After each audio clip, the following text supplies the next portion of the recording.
Tests of controls are audit procedures performed to evaluate whether internal controls have been appropriately designed, implemented, and operated effectively throughout the accounting period. Under ISA 315, identifying and assessing the risks of material misstatement, and ISA 330, the auditor's responses to assessed risks, auditors perform tests of controls when they intend to rely on the effectiveness of the client's internal control system to reduce substantive testing. The objective is to obtain sufficient appropriate audit evidence that controls prevent, detect, or correct material misstatements on a timely basis. Effective controls reduce control risk and improve the reliability of accounting information, whereas deficiencies require auditors to increase substantive procedures and revise the audit strategy.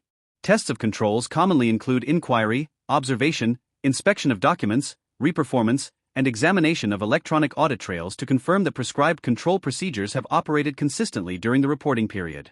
Modern organizations rely extensively on computerized accounting systems, making computer system controls an essential component of internal control evaluation. Computer controls are generally classified into general IT controls and information processing controls.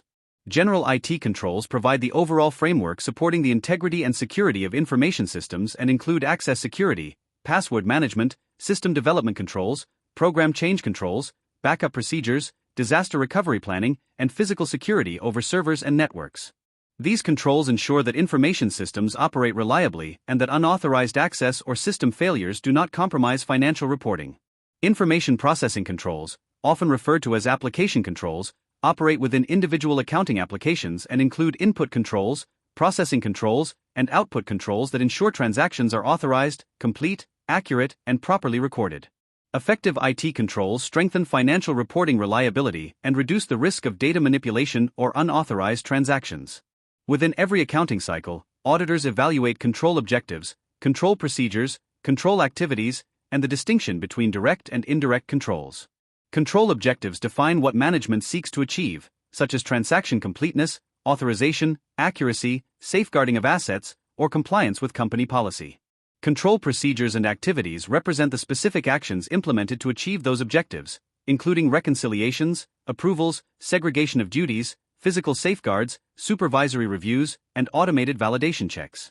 Direct controls operate directly over financial transactions, such as authorization of invoices or matching purchase orders to goods received notes, while indirect controls support the overall control environment through governance arrangements, staff training, IT security, and monitoring activities. Auditors evaluate both direct and indirect controls because weaknesses in the overall control environment may reduce the effectiveness of individual transaction controls. The sales system requires controls that ensure revenue is recognized accurately, completely, and only for genuine transactions. Control objectives include preventing unauthorized sales, ensuring proper credit approval, recording all sales completely, and safeguarding receivables. Typical control procedures include sequentially numbered sales orders, authorization of customer credit limits, matching customer orders to dispatch notes and invoices, segregation of sales and receivables functions, and independent reconciliation of receivable ledgers. Auditors test these controls by inspecting documentation, reperforming reconciliations, reviewing authorization signatures, observing order processing procedures, and examining system access controls over sales processing. The purchases system should ensure that purchases are properly authorized, accurately recorded, and made only for legitimate business purposes.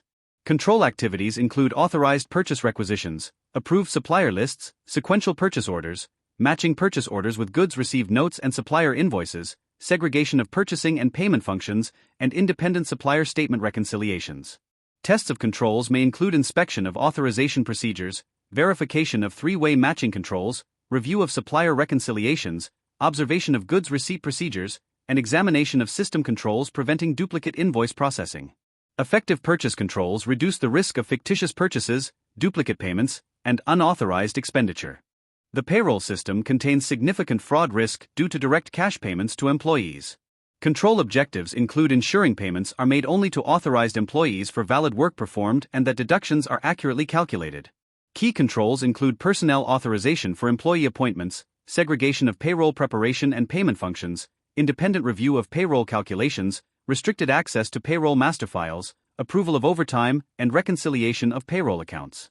Auditors test these controls through inspection of personnel records, reperformance of payroll calculations, observation of payroll processing, review of authorization procedures, and verification of bank transfers to employee accounts.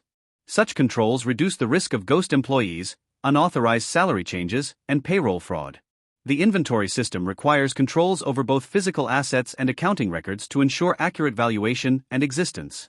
Control objectives include safeguarding inventory against theft, recording all movements accurately, and ensuring inventory is correctly valued in the financial statements. Control activities include sequential goods received notes, perpetual inventory records, authorized inventory movements, restricted warehouse access, periodic inventory counts, and independent reconciliation between physical counts and accounting records. Auditors test inventory controls by observing inventory counts, inspecting count sheets, reviewing authorization of inventory adjustments, examining inventory reconciliations, and evaluating controls over inventory management systems. Strong inventory controls reduce risks associated with theft, obsolescence, and valuation errors. The bank and cash system requires particularly strong controls because cash is highly susceptible to misappropriation. Control objectives include safeguarding cash assets, recording transactions completely, and preventing unauthorized payments. Common controls include segregation of payment authorization and check preparation, dual signatures for significant payments, regular bank reconciliations, restricted online banking access, independent review of reconciliations, and physical security over cash holdings. Auditors test these controls by inspecting reconciliations, observing cash counts, reviewing authorization procedures, reperforming bank reconciliations, and evaluating electronic banking security controls. Effective controls significantly reduce fraud risk and improve cash management reliability. Controls over non-current assets ensure that capital expenditure is properly authorized, accurately recorded, safeguarded against theft, and depreciated appropriately. Control activities include board approval for significant acquisitions, maintenance of fixed asset registers, periodic physical verification, authorization for disposals, and independent review of depreciation calculations.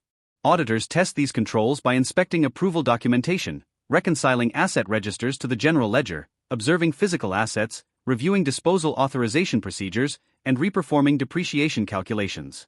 Comprehensive evaluation of tests of controls across all business cycles enables auditors to assess control effectiveness, determine reliance on internal controls, and design efficient substantive procedures that support a high-quality, risk-based audit engagement.